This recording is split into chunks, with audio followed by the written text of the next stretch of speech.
All right, it is still 6 o'clock. We'll call the meeting to order. All right. Roll call. Fred. Edith. Here. Regina Gorham here. Kyle Hibbard. Present. Dr. Lene Powell-Wilson. Here. Patrick Vale. Here. Ryan Walker. Here. And Catherine emailed Luis and I. She is held up with work tonight, so we just need to vote on a excused absence for Catherine. Do we have a motion? So moved. Thank you, Kyle. Second? Second. Thank you, Fred. All right, on to approval of agenda. Luis, were there any updates that you've seen in the interim? None that I can think of right now. I don't think that there are any changes. Okay. So, all right, anybody else?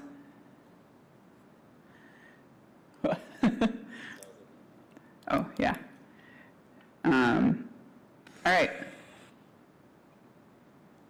Does anybody want to motion to approve the agenda? I move that we approve the agenda. Thank you, Fred. Second? I second. Thank you, Lynn. All right, introduction of guests. Actually, Luis, do we have everybody come up? Or how do we do that in here? We haven't. Yeah, I think that would be great. Okay. So, If you're comfortable with coming up to the podium, you can say your name if you would like. If not, I think that people could, I guess, say their name to me and I could do it. But since we're in the larger forum and this is a live stream meeting, I think the microphone certainly helps. So.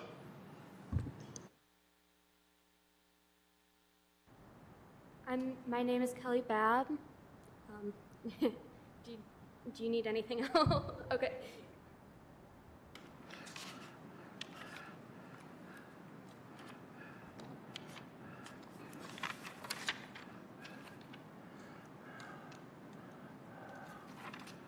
My name's Beth Goatley.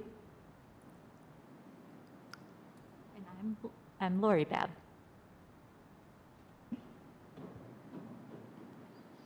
And I'm Pam O'Connor, and I live in the city of Kalamazoo. thank you, everyone.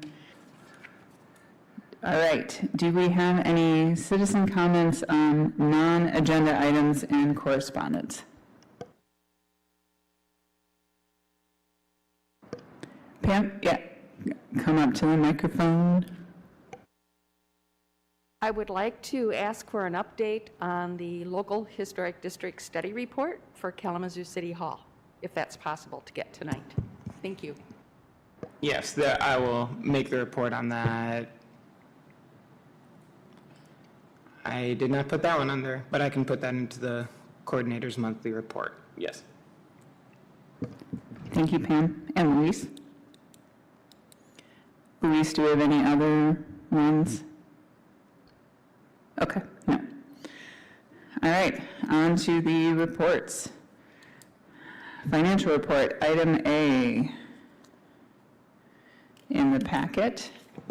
Yep, so I know it's a little bit confusing perhaps up here because it says that the revenue totals for June are 0, but then the year to date are $2,983. That $2,983 was from the sale of the remaining Kalamazoo Lost and Found books. And after talking to the people in my office, I just don't think that those got translated to me or recorded in May. So they did happen in May, not in June. So that's why it says 0 for that. Then moving down to the O'Connor Fund at the Kalamazoo Community Foundation. The reporting always comes out like the middle of the month or shortly thereafter, so these totals are still the same. I don't know if there's a lag that's going on with that or not, but the grant making value for the '01 account is $12,826.30, and the grant making value for the '02 account is $47,532.32. So I don't know if there is a delay or lag in that at all, but I can certainly reach out to them to ask. I know that right now the Kalamazoo Community Foundation's fund checking tool, if you will, is down, it says. So I don't know if there'd be more accurate and up-to-the-date numbers on that end, but I do get a monthly update from the folks over there, so.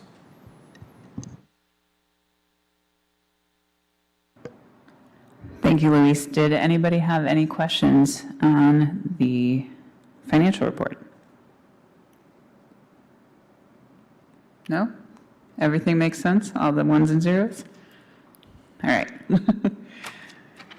All right, on to B, Historic Preservation Program / O'Connor Fund. So we'll do grant making. Yep, and Pam O'Connor shared the report that's on the screen. I know it's a little bit small. Some of us are wearing glasses. In May, the committee finished work on the competitive grant scoring plan and made a few small edits to the application so the two documents comport. These versions need only formatting now, thanks to Carrie Lynn Williams. At the July 15th meeting, the committee will work on the next two aspects of this project: who to invite to help make the grants and how to create and implement a grant-making promotion plan. What is left is to convene and train the grant-making committee using mock applications, disband the organizational committee, and start making grants. So I think that people should start considering thinking to the next steps, moving on from the organizational committee like is laid out here in the memo, and then thinking about what the transition is going to look like from organization to action on the grant-making side of things. And I think after the 15th, we'll have a little bit more information regarding that when we have the meeting. And the 15th is Friday. Yeah. As a subcommittee member, yes. If any of you commissioners are aware of someone that you think might make a good candidate for the grant-making committee, I'd be happy to receive your emails with their contact information and a little bit of background information if you can provide that. And then I can share it with the committee when it meets. Thank you. Thank you, Pam. All right. Oh, how? Luis, you have yourself down again. Yep, sorry, and I put this. So sorry about that. I'm not really sure how that happened. But so two things for OHAO. One is that I talked with the people at the Vine Neighborhood Association, and they were interested in doing a window workshop. I reached out to them again earlier this month because we suggested a couple of dates for that, and we're kind of nearing the first date, which was the 23rd, so I think that we should probably try to push that to the end of this month if they still want to do it this month. What they were proposing was a workshop using, I don't want to call it a faux window, but just a window in a frame, not in a house. I think that with the amount of time that was proposed, the best way to proceed would be with just learning about the anatomy of a window, if you will. So the different parts of a window and kind of the mechanics and how it works. So I think that I'll keep you all updated. That would be a great thing, especially for Vine, a historic district, and there is the need and want for that kind of program. So that'd be a great way for the Old House Owners Workshop to get back involved. Similarly, I was talking with some people at CHW, and they let me know that they were going to be doing a window workshop on the 26th of this month. I wasn't sure of the openness of that, but I just wanted to put it on your guys' radar. I also contacted them again, but I can follow up tomorrow to ask if that's open completely to the public or not, if anyone is interested in window workshopping things. Again, they would be using not windows in houses. I don't have a very good term for this, but windows that are just in freestanding jams, and I think it's mostly going to be learning about the components of them, looking at sash ropes, reglazing, kind of the basics, perhaps going a little bit beyond the anatomical aspect of the window or the building aspects of a window. So.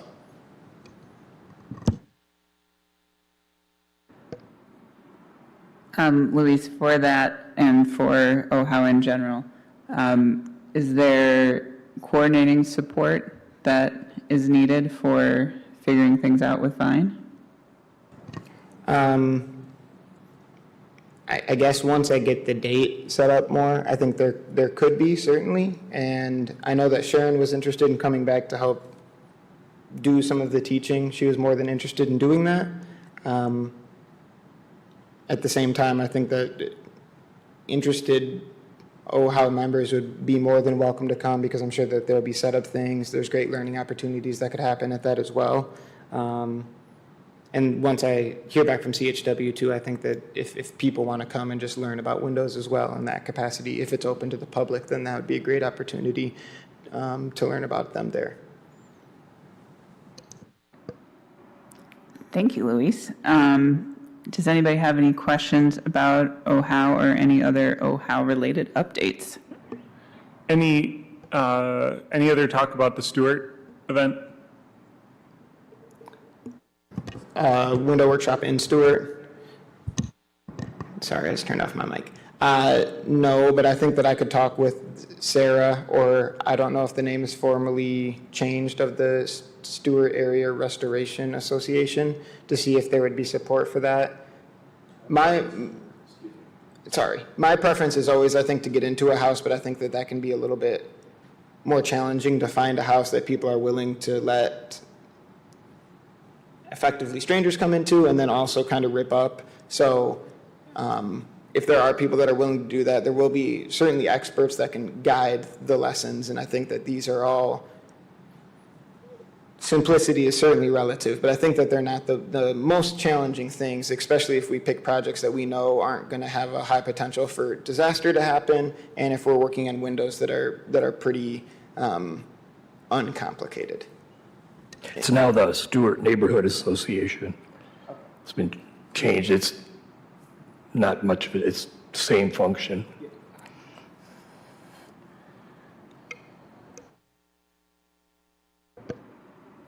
All right, anything else from anyone on OHOW? Nope, all righty. Let's go on to C, Reconnaissance Level Historic Survey and CLG ramp. Yeah, so I'll start off with the survey. I've reached out to a lot of Sharon's contacts now to see if there's renewed interest in going out to do the survey. Thank you, Kyle, for that suggestion that you made, because I hadn't even thought about it, and you made it a couple meetings ago, so I sent out an email blast to everyone. I got, I think, 5 or 6 people that were getting back into it, which I think is good. Moving forward, I talked to some people in my office, and I think it's worth looking at the website that we were using for recruiting currently on the Imagine Kalamazoo page.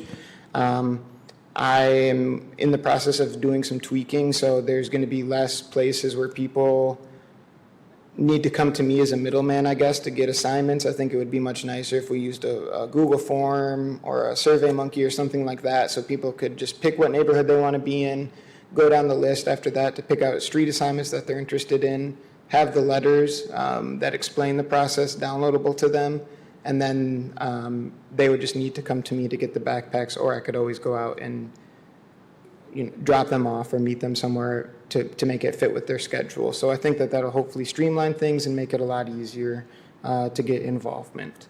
The CLG grant is officially wrapped up after a presentation that was given by the consultants on the 1st of July. We didn't think through that date the best. At the the Washington Square branch, of the Kamazu Public Library. And I have the full report now if anyone wants it. I didn't put it in here because it's very lengthy. It's like 150 pages, but I think it's only around 9 megabytes or something, so I can certainly share it with people. It's just the summary report of the Edison Reconnaissance Survey. There's also survey forms for each building. That's a much larger part of the document than just the survey report. But I think they did a great job on it. They surveyed around 3,200 properties, and I also shared that with the Edison Neighborhood Association, because I think that will hopefully help them and make informed decisions about the direction that they're moving forward with in the neighborhood through looking kind of back at some of the things that were found in that survey.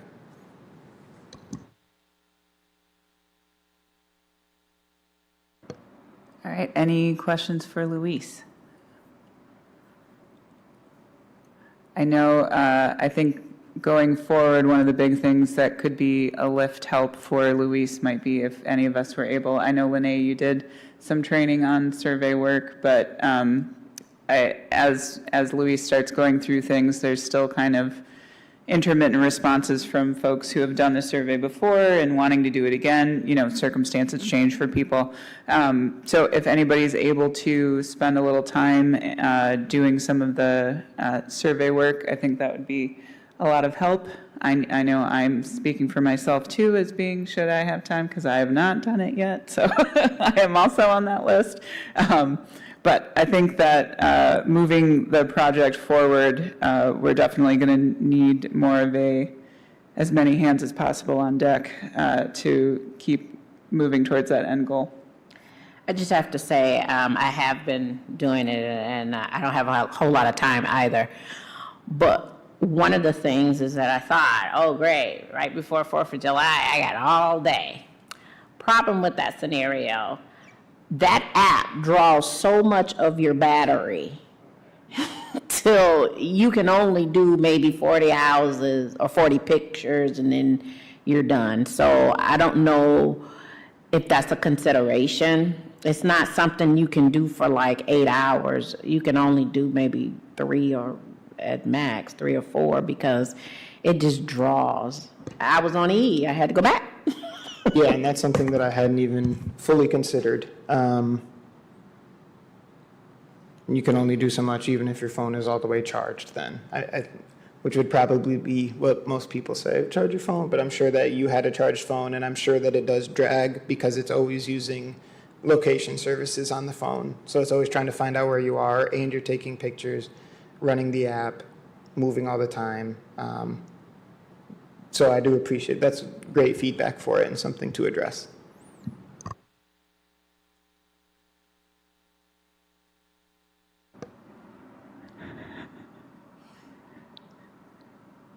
Pam, we're not at citizen comments yet.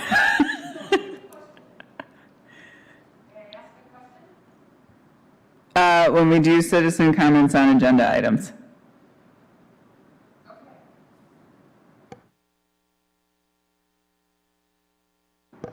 All right, anything else for survey? All right, next, grave issues squad. Kyle. I don't know if you want to take the lead here, if you want to take it the second half, completely up to you. You can share first. Okay, so as I had a lapse in memory and do not have the dates that we wrote down before, I've reached out to Suzanne Rowland over at the cemeteries with the city of Kalamazoo to kind of float a list of dates her way to see when we can fit into the schedule of the people that are doing work on the cemetery right now. Kyle was talking earlier that we should pick a date, and then we'll see if it aligns with what they're going to say or not. It's on weekends, all the dates that I've selected, so I think we have a good chance of it aligning with what they're doing in a good way. So I am going to read them off right now, or I can type them up and put them onto the screen, whatever is easier for people. Or if people have their calendars out that are up to date at all to look at things, because I think that we should decide on one, and I don't know what the best course of action would be for that. I don't know if people have up-to-date calendars with them at the moment right now. Okay, sweet. I'm actually just going to pull up the calendar on the computer then, and we can look through. Can everyone see it, kind of? Okay. So I picked just Sundays in July because there was potential conflicts with the window workshop on the Saturdays in July with Vine, so that's why there's 2 Sundays. So the 24th of July was the first one that I picked, and I can read these all out again too. 31st was the next one that I picked, and then in August, I just went down and picked every weekend date just to send out all the possibilities for these next 2 months. So the Saturday the 6th, Sunday the 7th, Saturday the 13th, Sunday the 14th, Saturday the 20th, Sunday the 21st, Saturday the 27th, and Sunday the 28th. So just to be clear, that's the last 2 Sundays in the month of July, and then every weekend, Saturday and Sunday, through the month of August. I'm open all these dates. So I don't know if anyone has any glaring big things that they can think of that would get in the way of it, or if there's any personal conflicts that people have. The Stewart neighborhood has a yard sale on the 20th, Okay. Saturday. I don't know how many people that would affect, but that's, Yes, that is a consideration, though.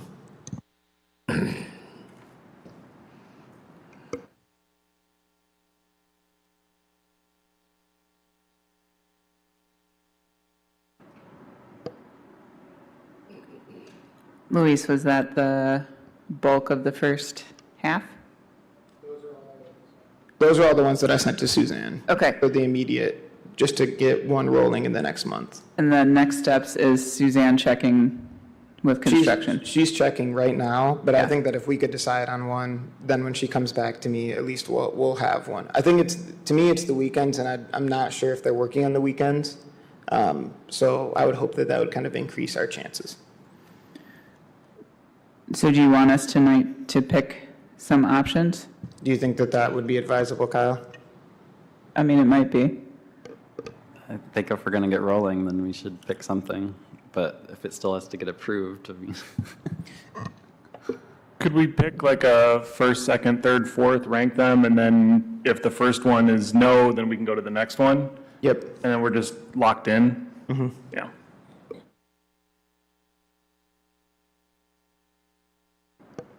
All right. How about we just do it this way? If the 24th of July works for people, raise your hands. Okay. 31st of July? 1, 2, 3, 4. Oh, man, we're going to make this easy. Okay. And then we hit the August weekend date, so August 6th and 7th. I'm sorry, take me off the 24th of July. Ah, geez, Fred. You just cross it I mean, -1. I'm just doing numbers, so I'm just. Through it, one less number. All right. Okay, wait, so 6th and 7th. Okay. 13th and 14th. I can do that one. And then 20th and 21st. 2, 3, 4. And, oh, right, but that's the weekend of Stewart. So, Fred, do you know, is that both days? Is it the Just full Saturday. weekend? Just Saturday. Okay. And then 27th and 28th of August. Oh, that's a good one. And was everyone available on the 13th and 14th? Is that even the right date? No, I think there were 3 of us. Okay. So 27th and 28th had the most of August. And then we were kind of split between a lot of 4s and 3s. August 6th and 7th didn't seem awesome. Is Labor Day the 3rd and 4th of September?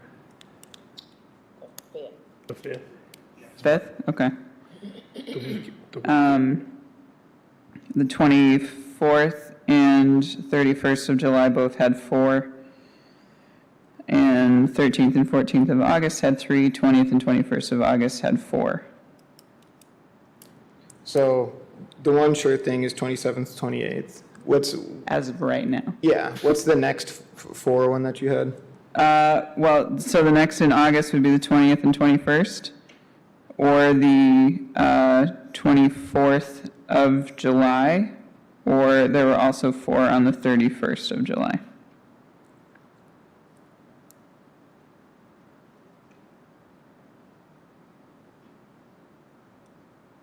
Okay. So I think that since the most people were available for the 27th, 28th of August, that can be a surefire thing. As long as, yeah, it works for Suzanne. Yes. Yeah. The next one that's the most immediate would be the 24th of July. There's 4 people that were available for that one.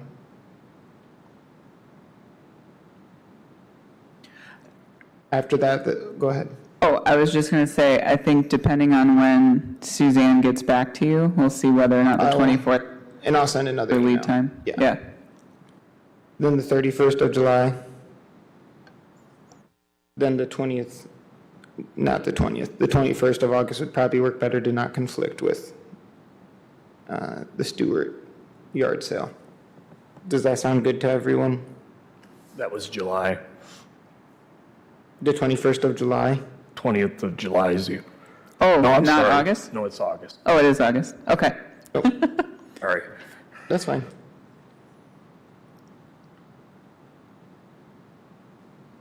All right. We did the hard part now. Kyle, did you have anything? There's an official website for the D2, which has places you can buy it. It's even available at Walmart. So Really? depending on how much we have in the lodge, we may or may not actually need to purchase more. But at the most, I think we decided we would spend max $100. But I don't know if we need to really vote on that if we don't know yet. No, when we actually make a formal decision is when we'll vote, and we won't spend the money before then, obviously. It seems to me that that's not something that you guys are using Yeah. a lot.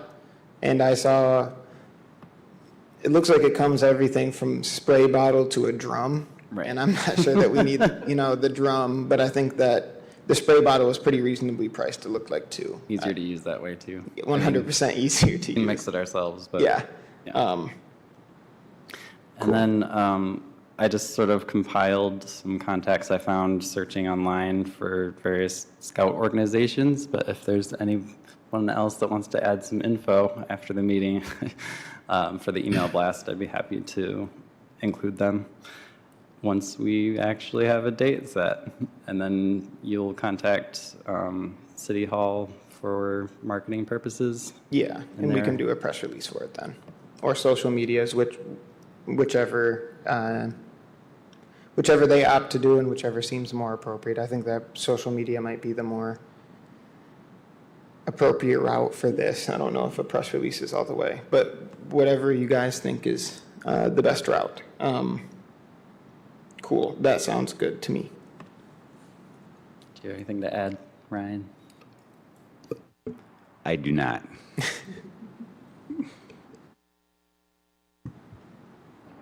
Lene, did you also join the subcommittee? No? I just thought I saw your name. I don't remember.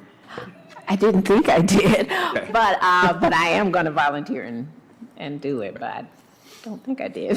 Didn't want to leave you out. Your name is under it. Oh, is it? Oh, look at there. So, but you said you were going to volunteer anyway, so I Yeah, think that- I'm gonna Yep. be there. Yep.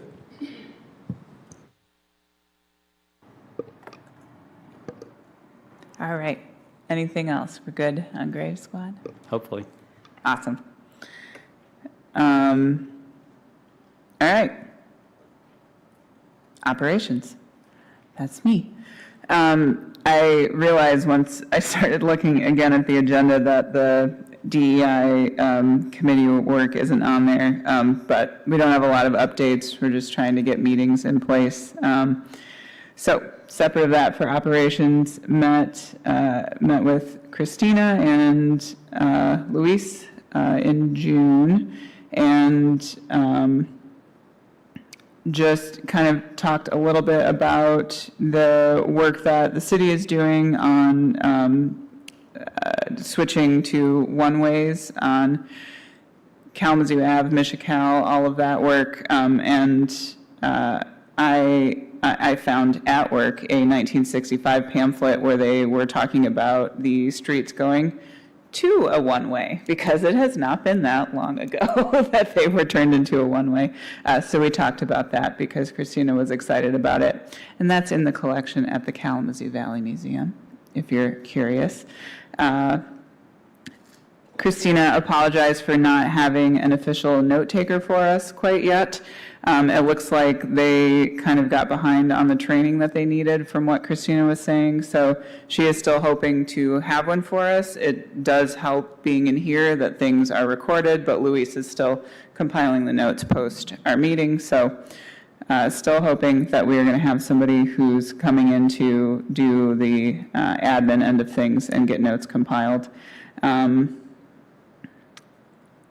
And I think those were the big things from that meeting. And Luis and I talked a little bit about doing the kind of general Preservation Commission training, which we haven't really done yet. So I was going to check, and it sounds like all of us are around in August, so I think I know the answer to this question, but does everybody think, at least as of now, that they'll be able to make the next meeting, the August meeting, from what we know? Yes. That seems right. Ryan, you cannot make it. I will not be here for that, no. Okay. Well, let me put it this way. Today I'll be there. Okay. I don't know what the schedule shall change. That's all right. I just wanted to check in the off chance that we were going to maybe try and schedule the new training, so we won't do it for August if you're not going to be able to make it. So we'll wait. And Luis, was there anything else that I missed from our meeting with Christina? No, I think maybe. I think that if we're, I guess not necessarily from the meeting with Christina, but just want to double check that at least people in the subcommittees are reaching out to each other to communicate with each other and kind of ask like, hey, is there anything that you think we should be talking about? Should we be drafting any reports and getting together to do that kind of thing? If you guys want me to help you, and perhaps after this meeting I can, not directly post this meeting, but we can work together then to set up meeting times. I can kind of act as the conduit for that, to be able to reach out between all of you to help set up those meetings for subcommittees so that we can be doing work outside of this meeting time in those subcommittees. I did have one question. Can I go back? I'm sorry. Yeah. We talked about the survey. While I was walking, I got a lot of questions of, are you going to post the pictures online? How can they access it? You know, stuff like that, so. Yep, and I found out that you can just share the map.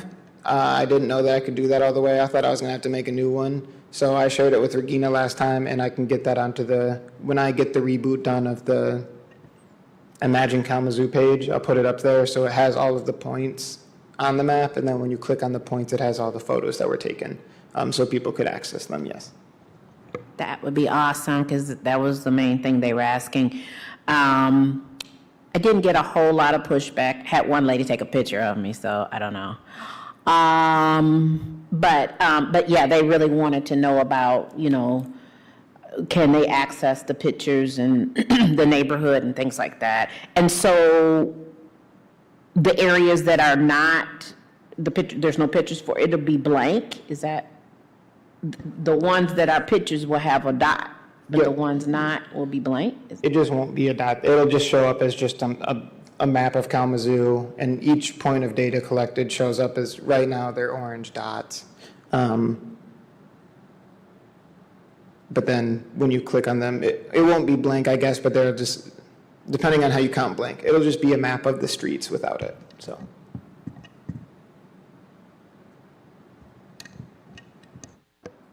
Thanks, Lene. No, you're fine.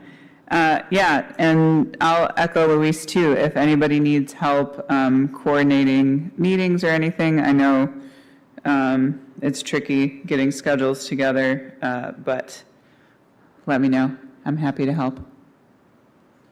So subcommittee meetings. Yeah, On the Diversity, Equity, and Inclusion Committee, I don't see enough members on it to have a meeting. I met with you this week, and you gave ideas of reaching out to share and some contacts there. I just wondered, should I move forward with that, or bounce that off you a little bit more, talk a little bit more about it? we can definitely talk more about it. Like I said, I realized I forgot that it wasn't on here, but we don't have much to report yet. Keontae Lyman, Executive Director of SHARE, did get back to me. So we've been I don't know what her schedule is, so I'm waiting to see what her schedule is, and I was going to loop you in on that. Okay, I got the message on that, but Yeah, I'm set to go when that opens up. yeah, definitely. Yeah, a lot of, and I recognize that a lot of the work parts that we're at right now are a little bit newer subcommittees that we kind of maybe had in their nascence pre-pandemic, and then pandemic happened, and we kind of didn't have a lot that we could do with much. So, but that's why we're kind of at the point where we can kind of look back at things, and like when we did our full work plan meeting, if there are things that we can't get done because, I mean, we are volunteers, this is, our time that we're giving. If there are things that, don't fit in anymore that we don't think we can pull off, then we can readjust, re-meet, and look at our work plan again and see what is and isn't working. So that's always something that we can do, and always something we can have in the back of our heads. Would this be a time to talk about? Is it? This month's National Geographic's got a real good article about Native nations reclaiming their lands, titled "We Are Here," and I just started reading through it, but it's pretty good background for some of the things I would expect that we would want to do on DEI committee. So there's that, and plenty of other sources that are out there that we could be reading up on. But again, like you said, if we have the time to do that.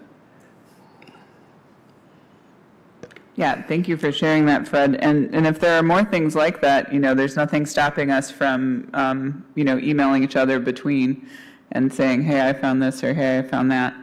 If we start finding that there are a lot of resources that we think would be helpful, and sharing is caring. And I love reading, even though I do a lot at work too. All right. So now on to old and new business. New business. Section 106, second quarter report. Yep, it's that time of the year again to go over the Section 106 reviews that I've done since the first quarter. Nothing really jumps out to me on these. Sorry that I'm scrolling. The biggest thing, I guess, was that I did reach out to some of the people that I'm working with on these Section 106 reviews to request a little bit of additional documentation. I don't know if that would ease the workflow a little bit. I guess for people that want to know about the Section 106 things, the City of Kalamazoo, myself, and the State Historic Preservation Office have a programmatic agreement where certain projects that use federal funds to affect, or that work on, I should say, local historic districts, National Register of Historic Places, properties, or potentially National Register eligible properties have a level of review. So in working with some of those entities, I just wanted to get a little bit more information on some of the projects to make sure that they align with that programmatic agreement, especially when it comes to materials used, scope of work, and then existing condition of the materials that are going to be altered through the work to be done. So these ones up top on the list, where the cursor is right now, were things that were potentially, largely these are potentially National Register eligible, or they have, they're in potential historic study areas. as determined in the 1999 through 2001 survey of the city, the reconnaissance level survey. And then this longer list are reviews that still came to me, but they were not included in local historic districts, National Register districts, or potentially National Register eligible areas. So this is the majority of all of the projects that come before me, certainly. But they still get reviewed, so.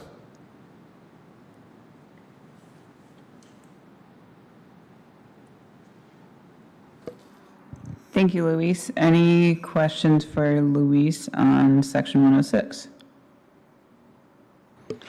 Not a question, but a comment.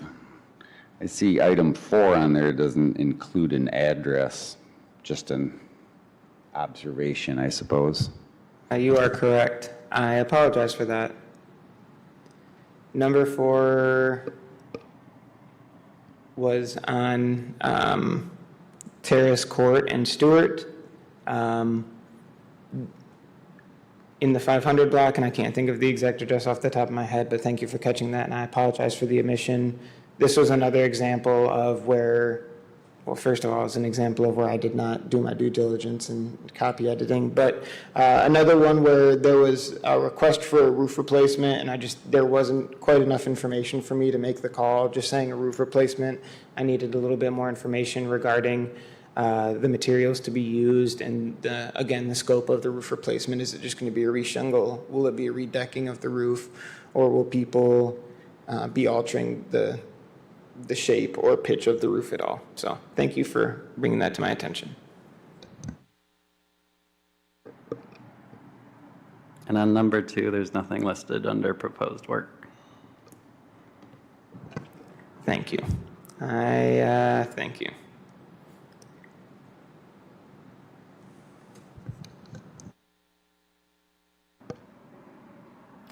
Any other questions, comments? Good, all right. Approval of meeting notes from June 8th, 2022.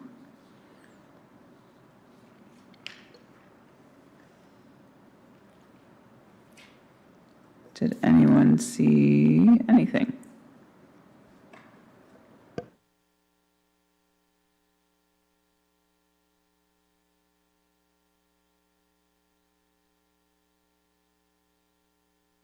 You got a space right here on 6.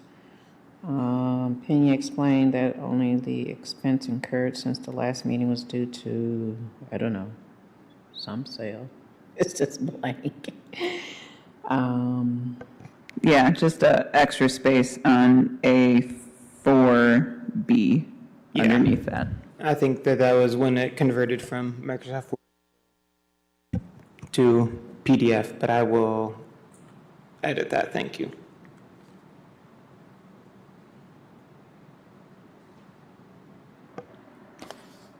Anything else?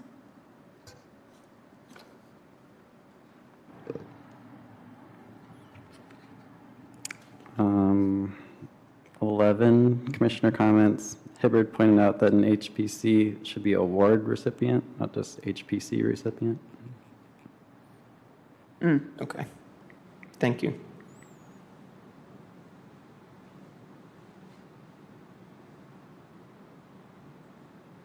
Good, I read over that, and I think I put the word award in my...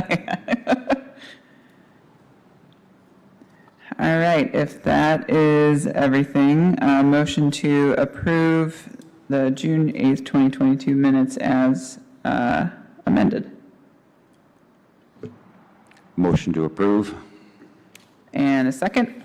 Second. All right. Coordinators report on non-agenda items. Yeah. I don't know why my picture got bumped down.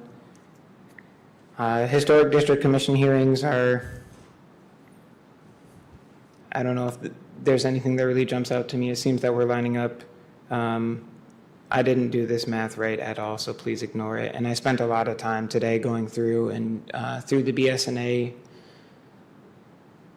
permit system app to get accurate tallies because the way that I was keeping records before was not working for me at all. So I think that I have a better record of it now. There's actually been 45 total in this year, and there were 42 total cases last year. So we're pretty close to being on record, not on record, on track to kind of maintain what was going on with Historic District Commission reviews. Section 106 reviews are also looking rather comparable, in my opinion. We have 2 less this year than we did last year. So sites and projects, I don't know if people know, I don't know if people follow the State Historic Preservation Office at all on any online things, but both the commercial and residential portions of the tax credit have been depleted or spoken for, I guess you could say. The commercial portion went on the day that the applications opened, which was the 15th of June, before end of business, but I'm not sure the exact time. And then the residential credits went on the 28th of June, so 13 days after the opening. I think that this speaks to the need that we have as preservationists to probably, I guess, continue. It's important to think about this and think about how we can change it. So that might be something to look at for the future too, to try to see,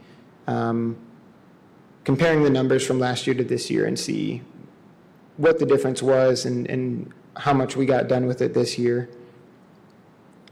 And I guess just try to brainstorm regarding that, and also looking at the federal project, the federal tax incentive program. The Edison Neighborhood Survey Project, as I said, was officially completed with the presentation that was given at the Edison Neighborhood Association. I can distribute copies of that report upon people's requests. I don't know if people just want to get the summative report at the end or if they want everything, but the everything is a rather large document. So just let me know. Volunteers are still needed, I think, as we've touched on multiple times, for the survey project. So if anyone's interested, let me know. Or if anyone needs help getting trained, let me know. Or if anyone knows of any interested people, let me know. Or if anyone can think of a way to kind of get the word out there a little bit better, let me know. And then Pam, as you were saying about the City Hall Local Historic District, I, a couple, I guess last month, shared the report with all of the commissioners through the Friday email. It was actually a Thursday email because it was around the holiday, I think. It must have been before then. The last email that I sent out was on a Thursday because it was, some people were going away for Independence Day. And I just let them know what the process moving forward was, sent them the entire flow chart, let them know where we were in that process.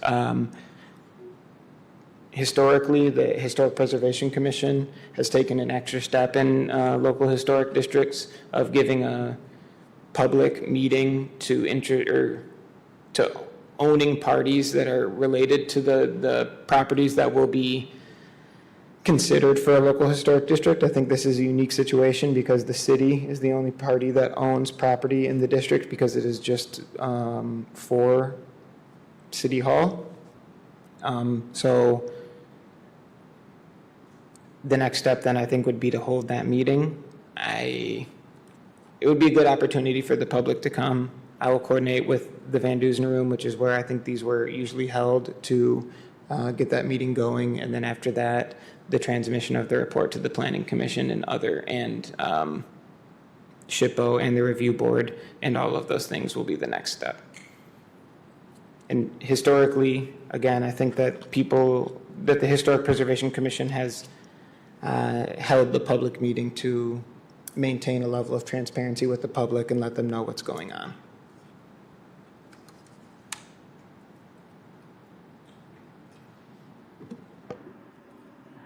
Thank you, Luis. Any questions on the coordinator's report? Topics? If you will give me 1 second, I do just want to share the actual accurate HDC numbers with people because I did tally them today and I feel bad that they were wrong, so. Oh, no, go for it.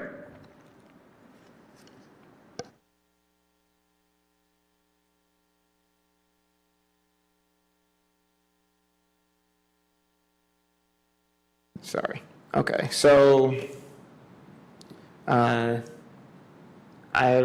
had lost count on this one, but in 2022 so far, there have been 15 no-fee projects, 18 projects that needed a building permit, and then 12 Historic District Commission hearings to this date, totaling in $1,650. And in 2021, there were 42 cases total. And so 21 of them were no fee, 13 of them were building permits, and then 8 were Historic District Commission hearings. So there is a marked difference in the amount of cases that I think I as the new preservation coordinator have brought before the Historic District Commission as opposed to someone that was in the position for longer. But just wanted to let you guys know the accurate numbers there. Thank you, Luis. Any questions on the updated numbers, just to double check? Good? All righty. Citizen comments on agenda items. Come on up, Pam.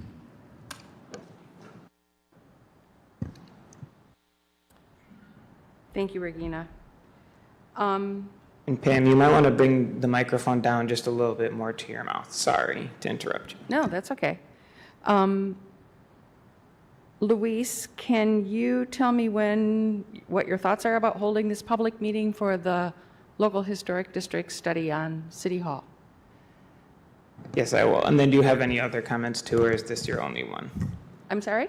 Do you have other comments too, or is this your only comment? No, I have Okay. a number of comments because I've had time to sit here and make No, a I know. list. I can just answer them in mass if you would like, or there is a clock. I haven't hit it. So I just wanted, I guess, to get all of the comments out if you wanted to, and then I can answer them afterwards. I can, but Okay, they're thank you. Yep, that's okay, sorry. okay. I have a question about Section 106 review. Yep, Very often, the comment from you in the report, and Sharon preceding you, says area of potential effect, quote, limited to this house and adjacent properties. Is that a standard that the CLG rules have set? Or how do you determine what the adjacent properties are? Does that go to the end of the block? Does that go to the end of the lot line? How does it go to the end of the street? What do you consider adjacent when you're making these decisions? Also, with regard to diversity, equity, inclusion, there are a huge wealth of resources about work being done on the National Trust for Historic Preservation's website. And I think I've shared some of those with the commission in the past. If any of you would like to see them again, I'm happy to send them out again. And with regard to the citywide survey, what neighborhoods still need to be surveyed? And I have a list of things that I would be willing to help get the word out. If you want me to list them individually, I can, or no. Okay. Well, there are 3 of them.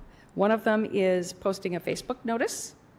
One of them is putting them out in the Friday email that the communications division sends out to citizens. And the other one, if Lynn Houghton was willing, could she perhaps help by announcing the need for assistance at her walking tours?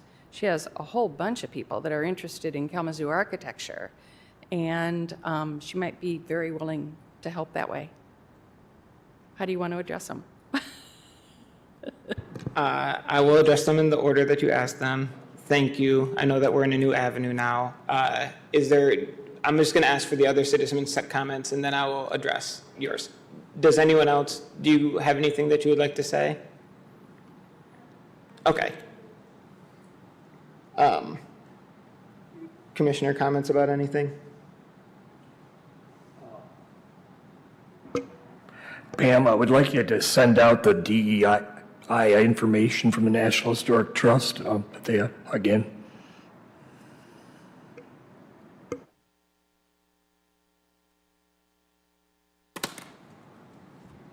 Okay. Go ahead, Luis. Do you want me, I wrote down a list too. Are you good with yours? Yep, I wrote it down. And Okay. I can, so for the City Hall Local Historic District public meeting, you asked pretty much, I think, how I want to do it or what will it be in effect? When? Okay. I think that next month would be a fine time to work on scheduling that for. I think it's reliant upon when the Van Dusen Room has time, and I need to, I guess next month is not a hard and fast plan. I want to keep the commissioners apprised of the situation and let them know what's going on. To me, is the biggest thing, to make sure that there's that level of transparency with everyone. So sooner rather than later, obviously, but I don't want to set a hard and fast time right now. And then just so everyone does know, that's just to, this will be my first time doing one, but it seems to me that it'll talk about what the study report had in it, and then I think talk about what local historic district means, and I think that this is a novel example of one, because this will be our first city-owned building that is a local historic district as well. So this will be, like I said, novel. It's different from the other ones that we have, so I think it'll be a good opportunity for us to interact with citizens and talk with them about that. Section 106 things. So I entered into the programmatic agreement that Sharon had signed before, and I guess that I inherited a lot of her language for it. Speaking of adjacency, to me, I think when I say it, I generally mean it. The adverse effect, I guess, would be on properties directly adjacent. There could certainly be argued that there would be adverse effects on a wider swath of land, I think, depending on the character of the alterations, and then the character of the alterations on the surrounding properties that have already been made. I think it gets difficult when you're looking at things that are potentially historic district eligible to find the dividing line when the last survey report was written a while ago, and then understand, which is why we're doing the new survey. I think there would be times when there would be a very tangible negative effect or adverse effect on like properties next to it. Like a demolition would obviously drastically change the character completely to everyone for perhaps an entire block if a property was removed from the setting. You know, the adverse effect of other things that commonly happen, like the changing of siding, the changing of windows, is probably a little bit more localized in my opinion. It could be seen to disrupt the rhythm of a block, certainly, or I think that would be much more pronounced with the addition or removal of a building, though, than it would be. A majority of these projects are internal. External ones generally have to do with siding and windows.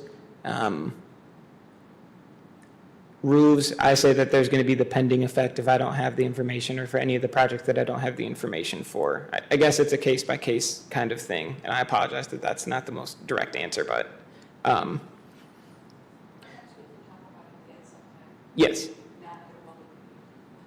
DEI things, I think I would appreciate it if you have stuff to share, certainly. I know that I have a meeting that I will be having soon with people internally at the city to look at the underrepresented communities grant that the National Park Service offers, trying not to use acronyms. I think that would be a sweet opportunity to look at things that maybe haven't been looked at historically, not even historically, but in the recent past under the historic preservation lens, especially as the grant says for underrepresented communities, which encompasses a lot of things. I know that the people at SHPO have said before that can be literally any community that is underrepresented. And I think that really affords a lot of latitude to look at the city in new ways and try to uplift history in new ways. And it's also maybe not the first way that people think about historic preservation too, especially maybe people that aren't preservationists. They might not always be hip to there's things outside of local historic districts. So I think it's a cool way to bring new people into the conversation as well, while uplifting their history on a platform that's established through the federal government, you know, looking at National Register eligibility and nominations. So sharing those resources would be great so we can all start to get it on our minds. And then the survey word, you write about a Facebook notice. When I get this new page up and out, I'm going to share it with the people in communications to put out in a blast, because I think the biggest issue that I've noticed is that I'm losing, I think, people in between, hey, do you want to pick out some survey assignments? Then they email or call me back, yes, I would. Then it's, okay, what neighborhood? I think there's too many points of contact. So giving the people the agency to do it themselves and do a series of clicks rather than a series of emails, I think will facilitate hopefully an easier flow. And I think that that's the biggest breakdown right now. I also think it's going to be important to take into consideration things like Lene was saying, like the phones are dying fast, and to try to bring in different segments of the population, like young people, to be able to do that as well, because that would, I think it's cool to show people things about the city that they didn't know about before, and this is a great excuse to go out and walk around, and a great way to look at things that you might have never noticed before. I think that college students are another great potential market to tap into, and we're working on trying to get in contact with college students, especially as the semester is going to pick back up for them here in fall, to say, hey, especially if you're not from Kalamazoo and you want to get out to learn Kalamazoo, there's not really a better way to do it than going around. And I know that interacting with the built environment is not the same as interacting with people, but I think it's a great first step to understand the built environment of the city and kind of get off campus and get out of that campus and campus adjacent shell a little bit. Friday email would be a great way as well, so I appreciate that suggestion. And then I think that Lynn would be more than open to sharing the word in some capacity too, and she ties in directly with the student population being at Western, at the archives at Western. So I know that there's a lot of places in college and in high school where volunteer hours are a big thing, and I think this would be a great way to market getting volunteer hours if people need them, is going out and doing the survey, because you can do it on your own time. You know, they're not like, you don't have to work certain hours to do this volunteer opportunity. You can do it by yourself. You can do it with friends. It's just like you get to pick your schedule to complete this. And I will always say, obviously, as a history nerd, that you get to see really cool houses. Some people might pick some houses that you wanted to see before you could get over there, but you can explore the city in a way that's also productive. Not that exploring isn't productive, but this is helping us to reach a goal. And by doing the survey, we'll be able to update and understand what resources we think are now potentially eligible, or looking at those things to hopefully reevaluate the survey that was done in 2001, because it's been a while now since that happened. The pandemic did slow us down a lot, but I think it's time for us to reassess the stock of buildings in the city to see what we have, what we don't have, and what's going to be kind of on that cusp of what historic preservationists generally consider historic of 50 years, and then what's just on the other side and maybe younger than 50 years or 40 years, so we can kind of plan for the future and know what to look forward to and what we need to address in the future. I have one other question. Can you give us a general idea of what areas have not? Oh, I'm sorry that I didn't answer that one. Yeah. So there's still a lot of neighborhoods that haven't got done. I think that Sharon Farrar, the previous historic preservation coordinator, she had divided it into a 3-phased plan. So the center of the city, in effect, Northside, Edison, Vine, Stewart, West Main Hill, East Side, were all kind of the first phase. Most of those have had pretty good chunks taken out of them. So Edison is all the way done, obviously. And that was with the CLG, Certified Local Government grant that we got. So they did, like I said, about 3,000 properties. Vine has a lot of the properties already done in it. And Sharon and some other interested parties did that in Vine. Stewart has been pretty well taken care of as well. And I think that, Fred, you did some work in Stewart, perhaps? Okay, and then I just had someone come today and they took care of Allen Boulevard. I know I'm kind of answering the question in reverse, but, and then East Side still needs some work. North Side has been they did a great job with North Side and took care of most of the neighborhood so far, which I think is wonderful.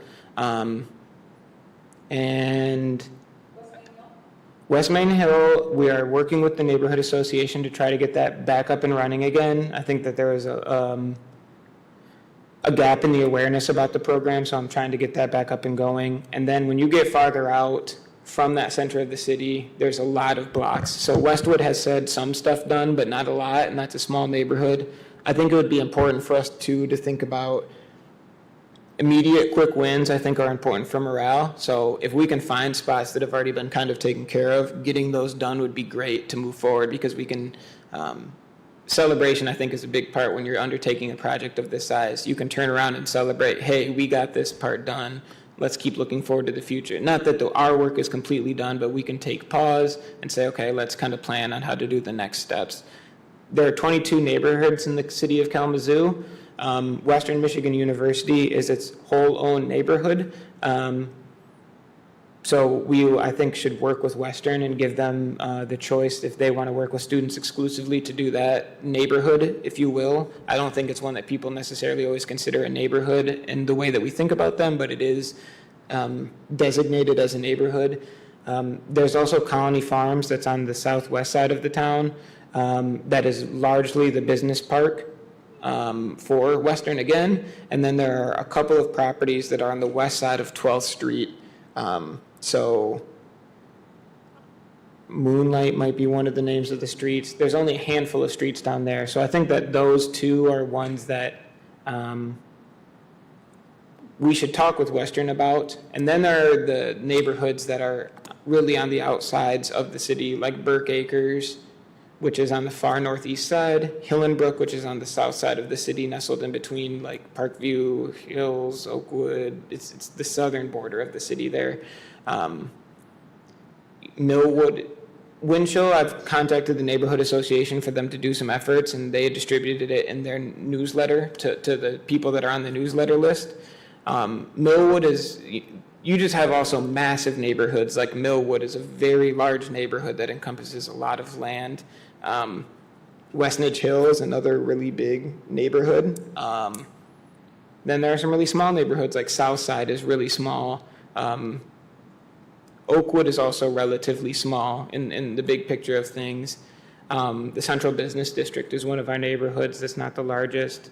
And then when we look at Arcadia and Oakwood, which are directly west of campus at Western Michigan University, I think that'd be a great opportunity again to bring students into the fold, because a lot of that is where students live. Yep. Yeah, thank you, Pam. And actually, Pam, your suggestion of Lynn made me think of, I wonder if Discover Kalamazoo would be willing to do any. They just put up, in collaboration with Lynn, some walking tours, and I wonder if we could use that in some way. Yeah, I don't want to hijack Lynn's walking tours, but I think No. it's just about, to me, I think that there would be an opportunity for that, especially, I've thought about too, making it where if we can take cool pictures of small things on buildings, something like that for Discover Kalamazoo would be great, because you could say then like, hey, do you know where this is, or can you find it using the survey?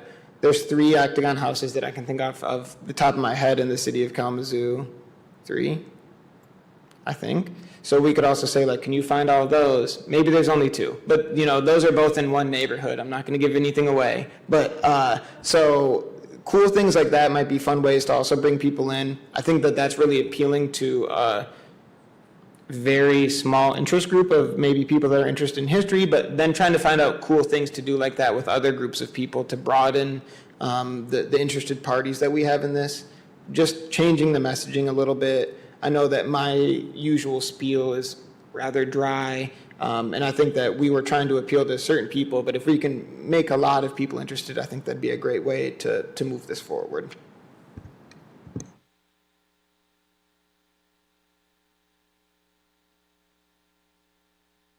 I need to reach out to Lynn anyways, so I can, I'll reach out to her and talk to her about it as well. I have contacted a couple of people at Western. I know that through working with the neighborhood activator at the city of Kamazu, we have brought this up for Western Things. I've reached out to people at K College. I haven't reached out to people at KVCC yet. So I think that that'd be another great contact point.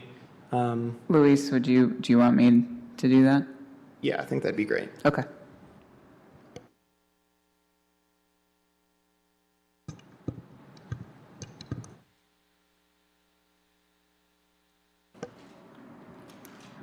All right. Any other commissioner comments? Me again. So the pictures, some of them I took, they were beautiful neighborhood, trees. So here's the thing, I don't know if fall would be best, and I don't know if that discussion has been had, but some of the pictures you're going to see, I did the best I could, but the trees. And then the other thing is that we talked about some of the neighborhoods were not included on your list. Was that updated or? Yeah, so first, the tree thing, that was certainly a very big consideration, and I know originally the span of time that was considered for the survey was cold, but that's when there's no trees, that's when there's no leaves on the trees. So initially, I think it was between March and May. That was kind of the target time period. As we've been not doing this for so long, I think it's important. I just wanted to try to get all the time, I guess. So you're right, trees do get in the way, and it does not create ideal opportunities.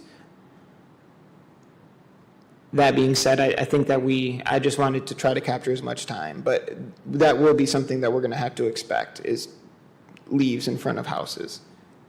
As far as the neighborhoods that were not included, that has its roots again in the phased approach that was being taken in the beginning. So for those of you that don't know, the street assignments are made. When I make them, I try to make them around a mile round trip for people to walk. They take a little bit of time to make, and I think initially the first ones that were made were those center city ones. So that's why they're not included yet, I think, is because they were farther out in the phasing process. I can't think of off the top of my head how many more I have to make, but I think it's about 4 neighborhoods that I have to make street assignments for left. But there was no reason why they weren't included. I think it just went along with the phase process of the project. And that's fine, it's just, I know on my side of West Nich Hill, a lot of the streets are not included or weren't originally included. So it's just a question of, because I'm taking the pictures on my walks. Yep. So it's just a question of, can I take the picture or is it going to be listed or, Yeah, and we can talk to, I know there was a couple things that we looked at that weren't included. So we can talk about those specific concerns and then get them addressed with the folks that are the keepers of the survey.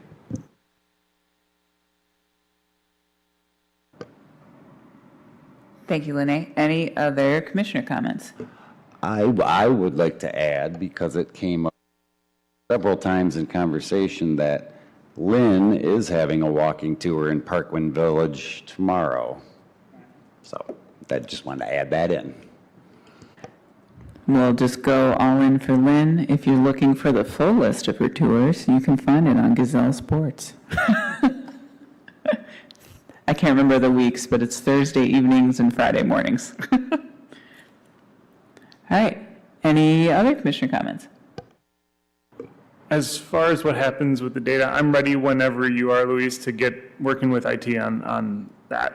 Thank you. I've gotten a little bit sidetracked with some of the other things Yep. about the survey, but it is a pressing issue certainly to do.